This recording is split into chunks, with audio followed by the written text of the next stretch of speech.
asked to make the music for, what was it? Deus Ex Machina as well.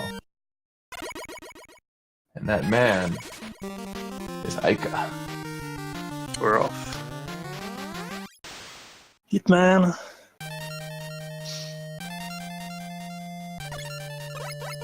So yeah, this game is kind of similar to just like Rockman 2 with movement stuff. It's mainly the items that change. So you have item 1, 2, and 3. They're all really powerful in this game too. So he's gonna get item 1 from Hitman just like in Rockman. And item 1 doesn't rise in this one, so doing zips is a little bit trickier, even though they still work the same way as before. And item 2 kind of speeds up immediately instead of having to like wait out the speed up animation. And item 3 is just exactly the same. Yeah, not only will Heatman give him item 1, it will also give him the I believe it's called Proto Shot, which is Airman's weakness. And it's not the only thing that Airman is weak to, but it's the only thing that will cut through his attack. So it's doubly powerful. And then Airman gives you item 2, which he will be using, I would say, even more in this run than we saw the runners use in Mega Man 2 Normal Zipless. Yeah, item 2 is very powerful in this one. Since it doesn't have the slow startup, even just in the corridor, it's worth saving time. Now this stage does take some getting used to. With the tin cans will do 8 damage if you touch them. And then Heatman deals 14 damage, and Mega Man has 28 health. So Kumba can take 1 shot from Heatman, but if he takes a second shot, he'll die. The other thing worth noting here is you actually can't outrun Heatman. He actually dashes faster than you run, so he's got to time this little heat dance. Can anyone hear me now? Yes, we can. Very nicely done.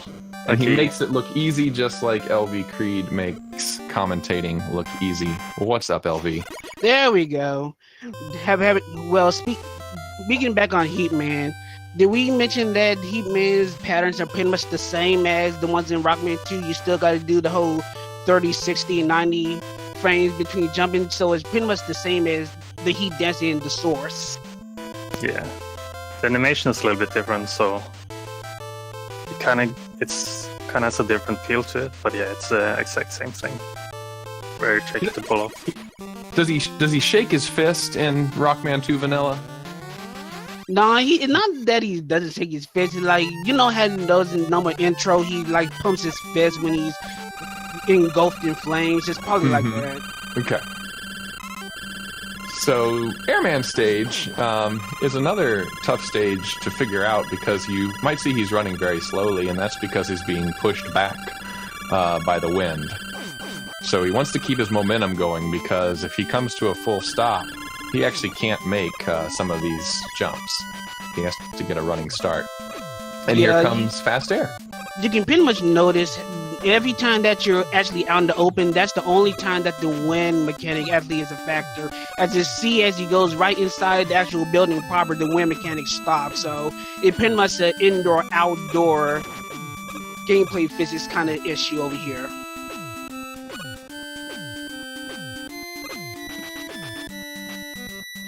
Anyway, moving on, you can see item 1 at work here, skipping the Yoku block sections, which is pretty much the reason why he went to He-Man in the first. Oh, here we go. Here comes the zip. Here comes the first zip of the game.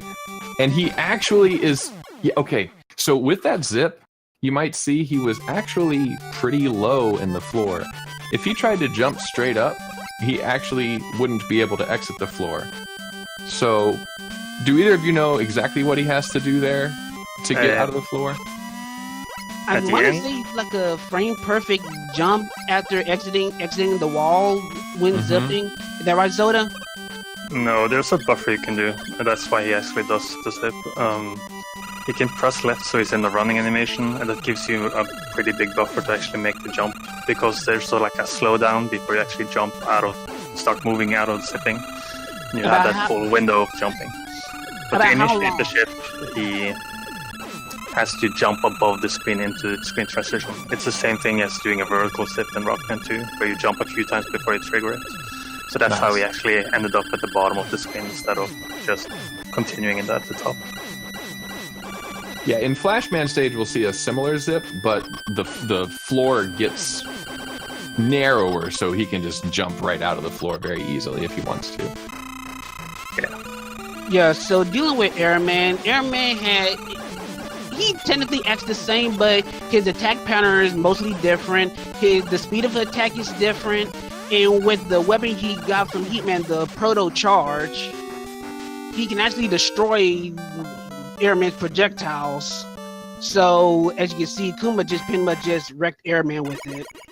Right. Yeah, you can hurt him with Metal Blade, but or this game's equivalent of Metal Blade, but it doesn't cut through the rings. And in vanilla Rockman 2 or Mega Man 2, he throws 3 cycles of tornadoes at a time before he jumps towards you.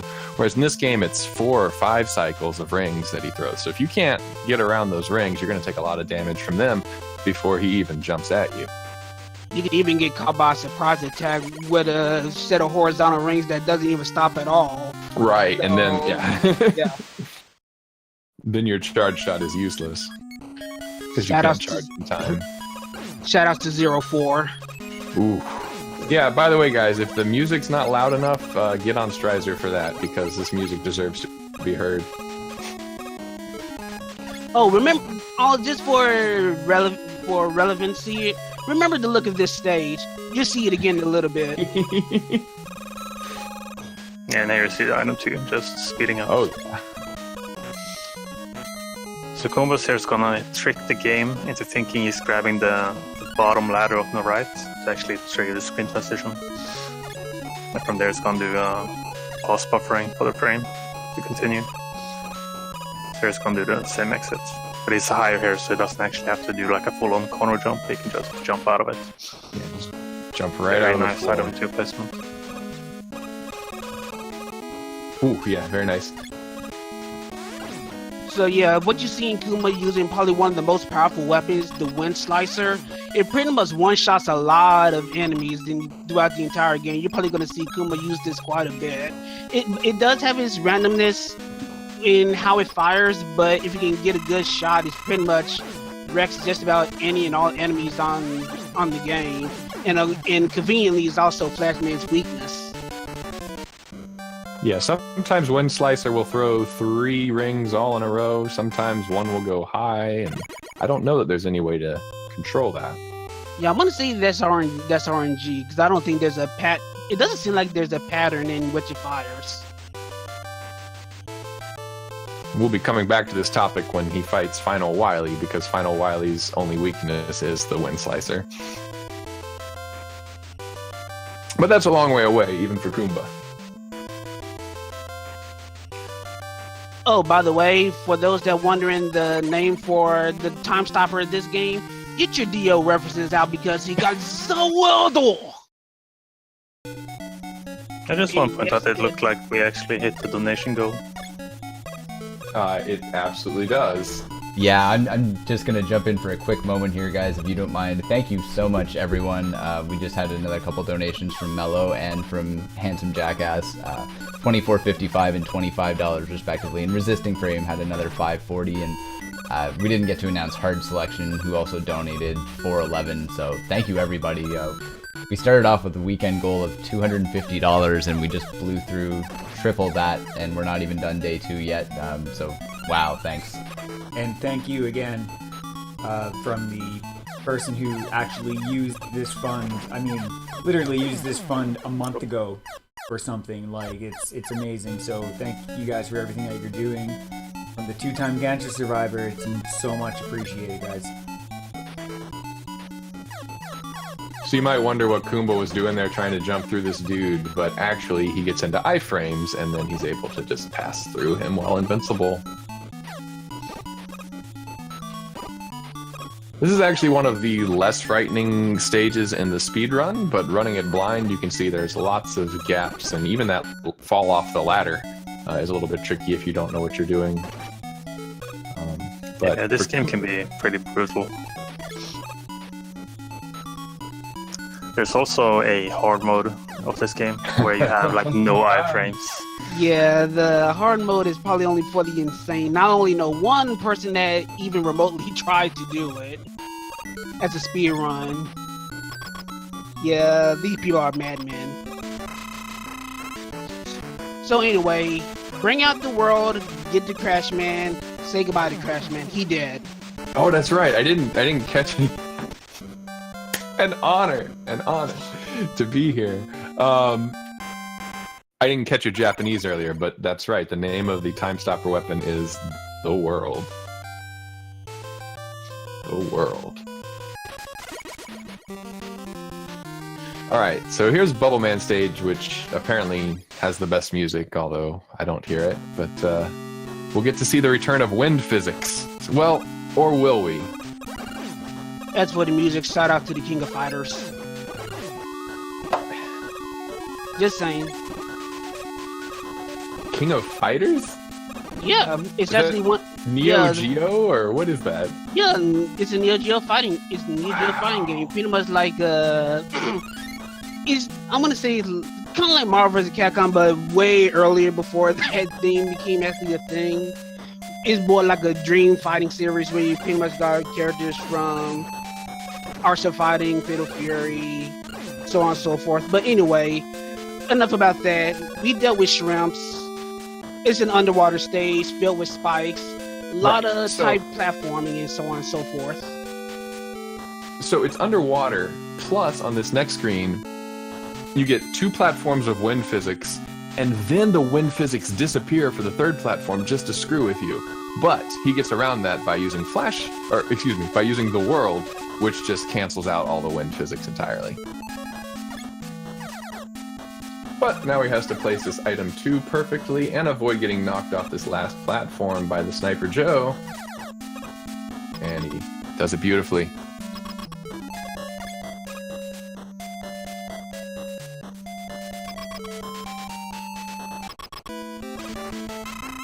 So dealing with Bubble Man here, we're gonna get to Bubble Man eventually, but the weapon he got from Crash Man, the Rumbling Bang, you can deal damage by touching the bomb alone, but he actually get the most damage from the explosions itself.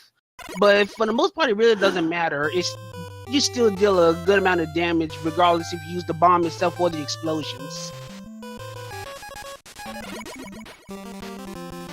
Yeah, Mellow flows. If you or anybody else is really keen on this game, Ica actually released a version 1.2 of it a couple weeks ago that you could get in on and like plow that ground.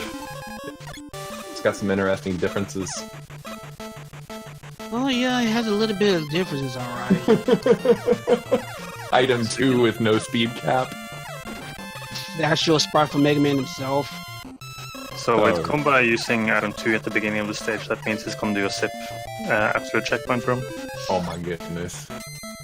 So again, he's gonna trick the game into grabbing the ladder at the bottom, and he's gonna place an item on the side that he can jump on. Yeah, what you don't see is he actually placed the item 1 after he does the vertical zip.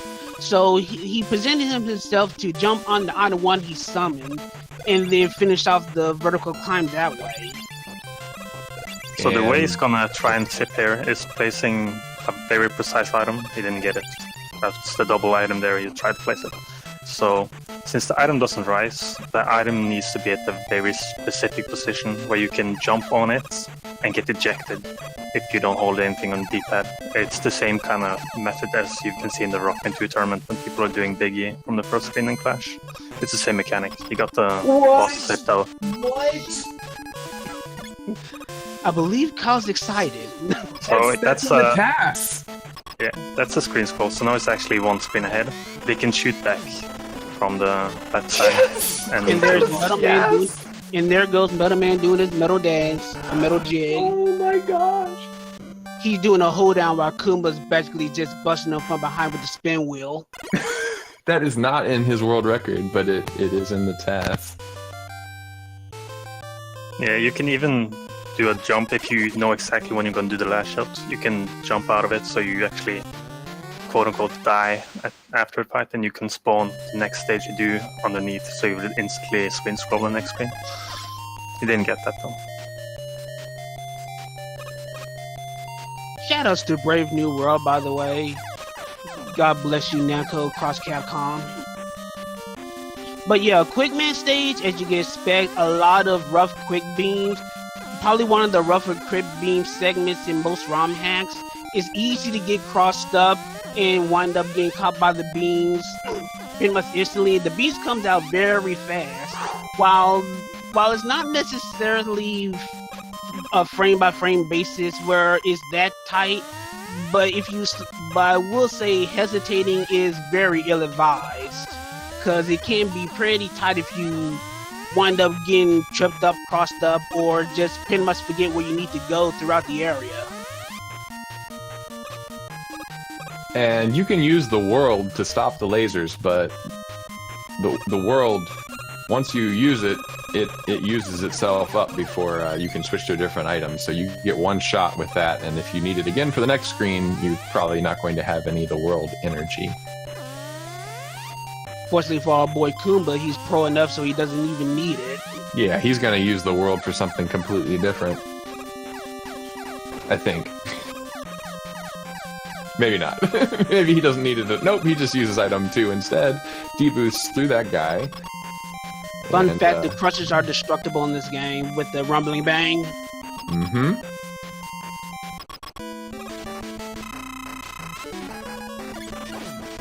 So yeah, Quickman works really differently from his original counterpart. He actually shrinks to a smaller flame-looking hitbox, which is why the foreground is there to obstruct vision. He pretty much fires flames that does Heatman style flames. And the weakness weapon he uses, the Rising Sun, is very awkward to use because although you can shoot forward horizontally, when you go in different directions like the Metal Blade, it also goes in the opposite direction you're planning to aim. So knowing where to aim is a must. Not to mention you don't have as much weapon energy for the Rising Sun as you do with the Metal Blade. Watch this jump, and then he throws another item too. Yeah, Wood has some really sick strats. I'm hoping that it's gonna go for a zip on the next few screens. It's a big zip here that the task does, that combat does not know how to do. It involves, again, jumping above the screen during the screen transition. But this one is very precise. Did you get it? Yeah, oh, he's good. It. Oh, well, nice. He missed the jump, the quick jump, but he didn't. He's good. He's good. Yeah, That's nice. full task. Yeah, he went the full task. That's really difficult.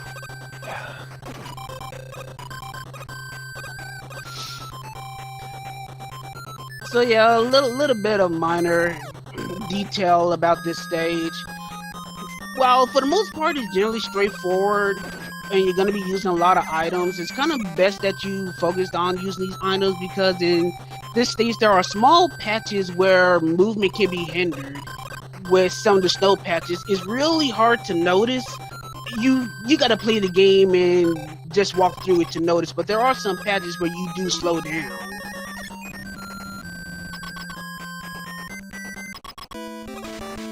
Anyway, for Woodman, he pretty much just worked like his original counterpart, except the quote-unquote leaf shields drop faster. He jumps higher, but with the delay flame, you can pretty much just do a normal strat and just pierce through the shields and just annihilate them.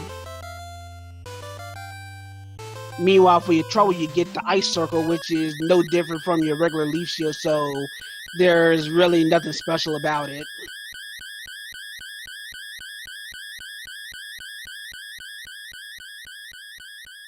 So yeah, to anybody who doesn't know, I know he typed in the follow the runner command and whatnot, but Kumba is the ROM hack master. He'll set his eye on a ROM hack and then grind it until he's the world record holder or pretty darn near close. And he will actually be running this ROM hack at SGDQ this year. So make sure you hop on him for a follow, and he will actually talk to you in the middle of a screen in chat because he doesn't use a mic. And we're in Wily 1, so I'm going to stop talking now, but definitely follow Kumba.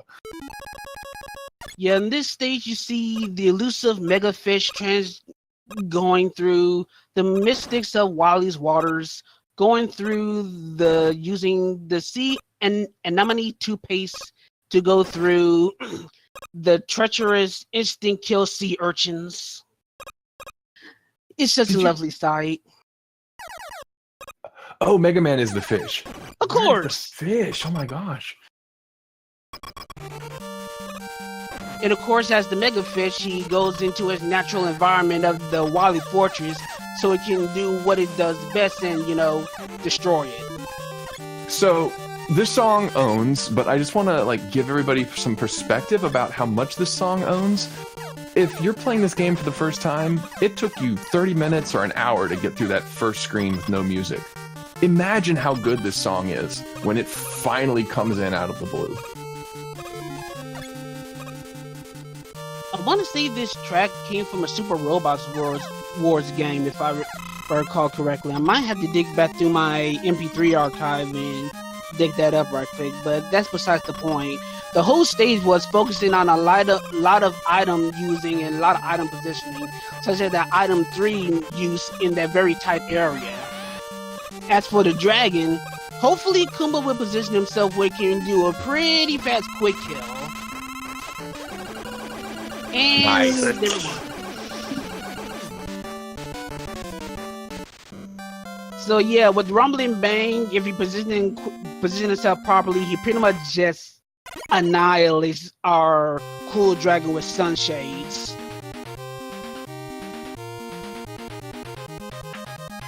Yeah, he's making use of the fact that the dragon has no iframes, and so he just matches the Rumbling Bang into him, which isn't normally how you use Rumbling Bang. It's normally an explosion radius weapon, but he's just chucking it into him. And I believe the name of this stage is Impossible Split on Kumba's Splits, because he's going to do a couple of tricky zips here.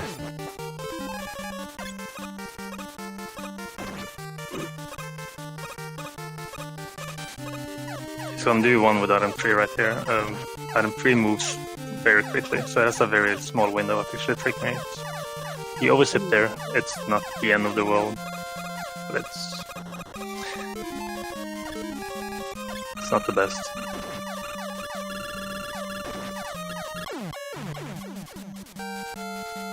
Yeah, you wanted to. You need to place strikes on the end to not oversip like it did, and once you oversip, you can't fix it again. Oh, that's nasty, clown. Yeah, this is a really rough stage with this platforming. Yeah, the conveyor belts, which you can actually barely see. If people probably have eye issues, this could be a really rough stage visually, actually, because of how translucent the effect is. Some of them move left, some of them move right.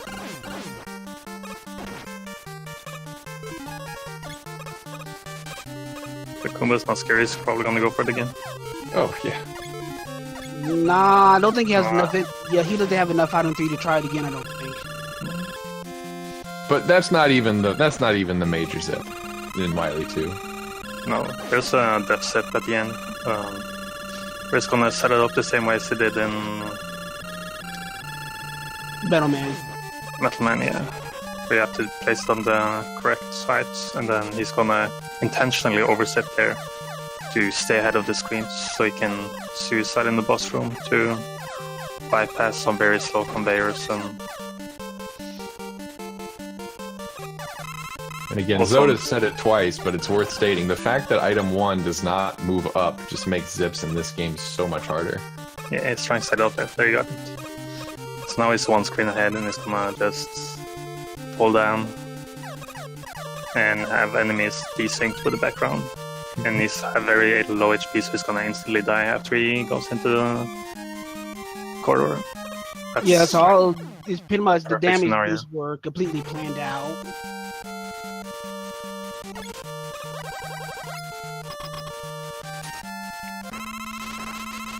And it's nice in two ways, both that it also saves time and also that this boss fight is very scary with low HP. So anyway, this version of the Pico Pico Kun This freaking boss. is kind of chaotic. Well, for the first few, they're pretty simple to deal with. They're weak to Rumbling Bang, but Delay Flame is more efficient. But the one thing you gotta kind of wonder about are the last two. Because the last two, the first one's gonna move really slow, and the first one's gonna move like it's on crack, filled with sugar, filled with cocaine, filled with whatever kind of major cocktail concoction. This one, yeah. And I just want to add that this flame, you can throw maybe 6 flames on screen at one time. 6, 5, 6, 7. If you throw too many, it actually won't kill him. But if you throw just 3, which is what it takes to kill him, it will kill him. So you actually, if you throw too much, somehow that doesn't work. Very frustrating, boss.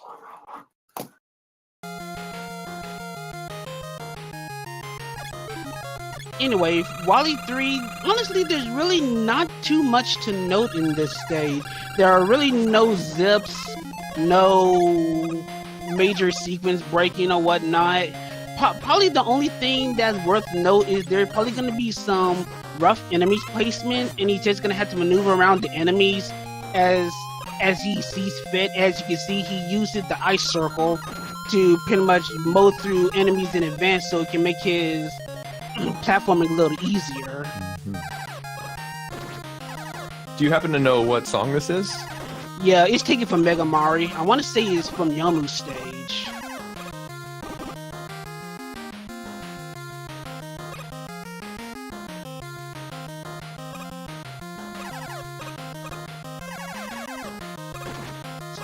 So anyway, as you see, you saw that he went through the transition, which was the midpoint. The thing is, this area is actually reversed. Everything was upside down, and now the second half was flipped over, which is why the gate looks different from now than what it was at first. Alright, I'm calling 0 jumps.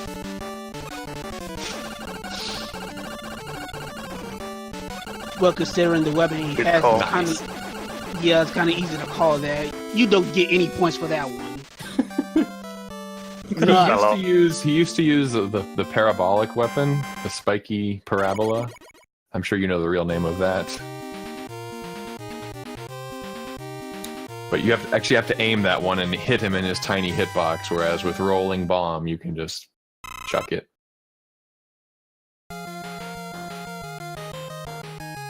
Alright, this stage. This is a fun platforming stage.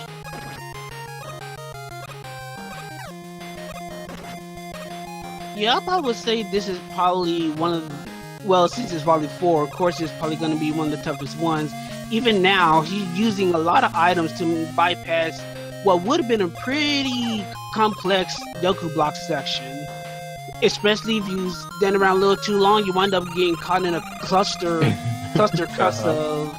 Like a 3x3 matrix of Yoku blocks all at once. Basically. There you have to have power shot charged up for the end to break the wall, or you fall down to the previous screen.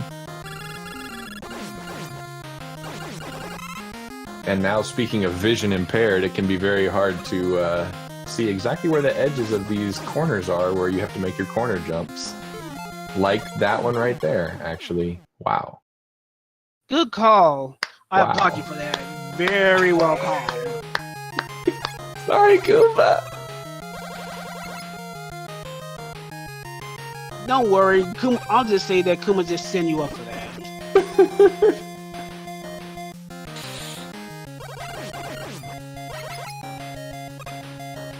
But yeah, this stage is really complex with its enemy placement. As you saw, you even got bunnies coming out of pitfalls and surprise attacking you. So a lot of this stage is pretty much based on inconvenient enemy spawns and having to work through whatever comes your way using whatever resources you have on your disposal. Ooh, Prodigy mentioning a beautiful bat dodge. I didn't see it, but props. Bats are jerks. Kumba with all the E-tanks he could want and 0 lives, just as in Mega Man 2, if you game over, you lose all of your E-tanks, so Goomba doesn't need them. The game gives you an E-Tank before Wily Machine and before Final Wily, but... So yeah, there's really no point in talking about it. Let's talk about this boss.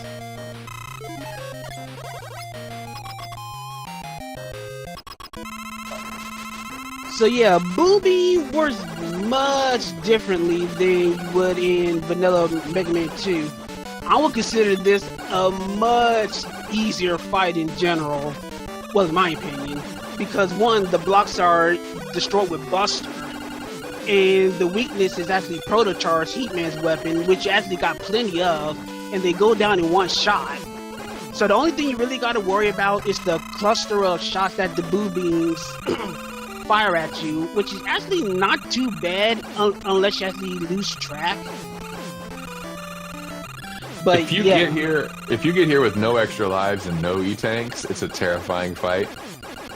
But even if you have one extra life, then you destroy all the walls and then get that power up, which regenerates. The weapon refill actually regenerates before the boss gate, so you can fill up your power shot. And the walls are gone, and you can destroy the Boo Beams. All right, so we're into refights, and there's a fun little quirk to these refights that makes them different from the originals. We'll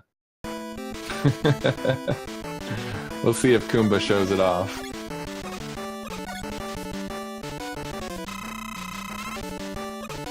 So Heatman's going to be a lot less terrifying now that he has his weakness. Remember when we went to Heatman first? And you'll see Goomba's just doing a lot of little jumps. He's not doing a lot of walking, and let's see if we see a walk. Nope, still jumping. The reason he's jumping so much, or part of the reason he's jumping so much, is because all of the floors have ice physics. So if you do start running around, you're going to be slipping and sliding.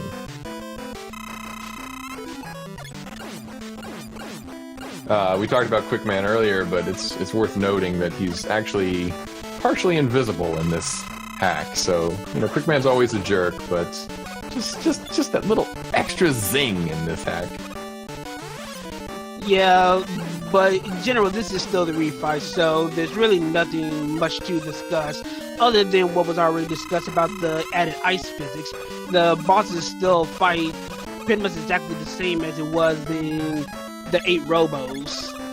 Except Goomba was using the secondary weakness on Airman, the Rusty Blade, because he didn't have enough power shot left, presumably. Well, there is that. And there goes Metal Man doing his metal jig again.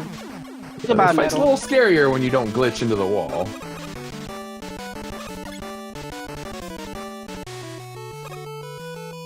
And there's an E-Tank.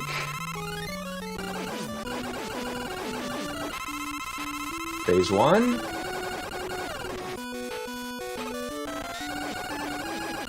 Phase 2. Alright, let me pinch myself real quick. I'm commentating a Goomba No-Constancy run with LV Creed, and I don't know if Zoda's still there, but with Zoda. Hey, Sorry, Zoda, we kind of got ourselves caught up in this. I mean, this is basically Mega Man Legends 3. So, remember this stage? I hope you remember. I told you to remember this stage. Because, yeah, we kind of returned back to it. Some of the landscaping is similar, while obviously others are different. But of course, since this being the last stage, you remember that boss door that we saw in Flashman stage? I guess it's obvious it goes without saying, it's freed up now. Okay, so About that Super wind Saiyan weapon. Wily. That's an awesome Wily sprite, by the way. I just call him Super Saiyan Wily just because. But anyway, he's weak to the Wind Slicer. It can be very hard to get all shots on him, and as you can see, some of the shots actually pass through. It could be very possible that you can actually use up all your Wind Slicer trying to kill him. And of course, with the bouncing aim shots, it can be very complex to dodge them. But anyway, he kills him, and that's GG. GG. GG. Very well done. Very well done. Also a really good run for a marathon. Going for everything.